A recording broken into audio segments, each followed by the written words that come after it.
Because of his name, his surname Bolt, people associated with lightning, bolt of lightning, bolt flashes, you know, Bolt sprints away. Because his name was very easy to use to describe, just the adjectives were easy because of his name Bolt. Everybody was talking about him because the mere fact is that people thought that the Americans had the best runners at that age, and he beat all of them out of sight.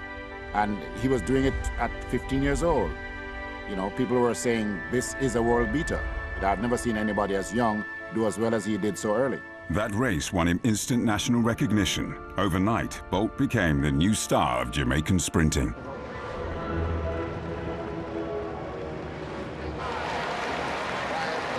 The Jamaican Boys and Girls Championships, better known as the Champs. Described as the world's finest talent spotting event, this inter-schools competition has been putting young Jamaican athletes to the test for over 100 years. Every school in Jamaica puts forward its most promising students who come to Kingston to compete in front of an audience of 50,000 people.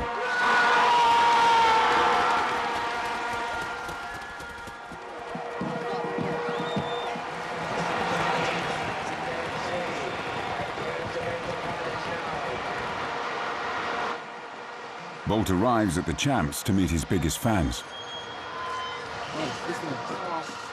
Bolt. Bolt. Sorry.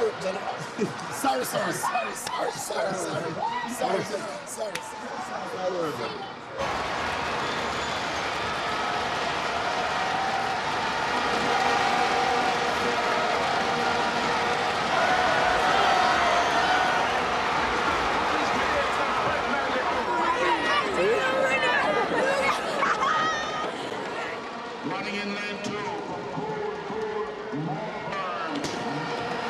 so they're off for the 4x400. Usain ran in the Champs when he was 16.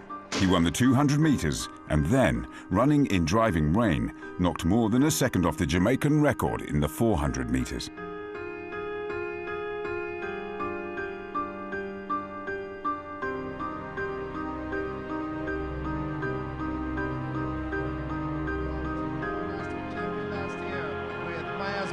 This is Usain Bolt, the Class 2 champion last year, comes through to win the Class 1 quarter, takes it, Miles is second, and Glenn Gosling.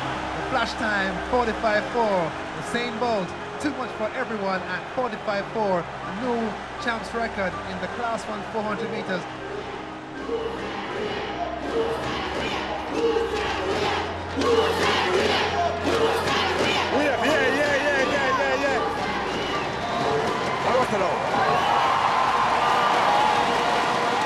Usain ended his 2003 season as one of the world's top 10 athletes in the 200 meters.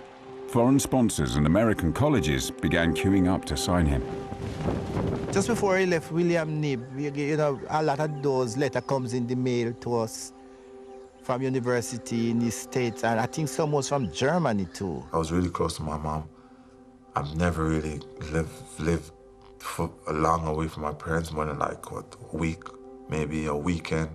I was always with my parents, so for me to go live somewhere else by myself, that was gonna be hard, so for me, I didn't wanna go.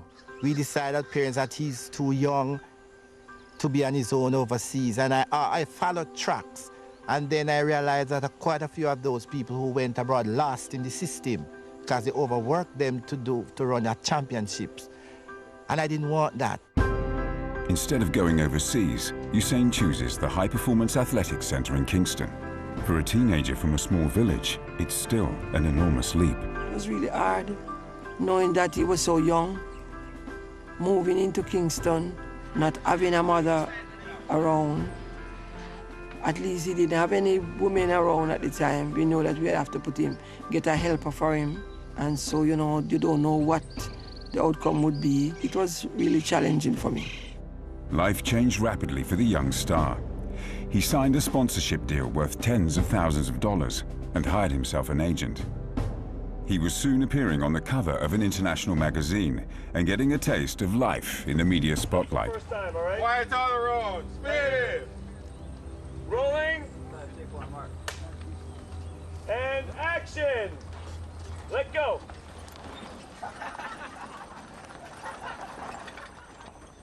Stick. But Usain remained focused on his next sporting challenge, the Olympic Games in Athens.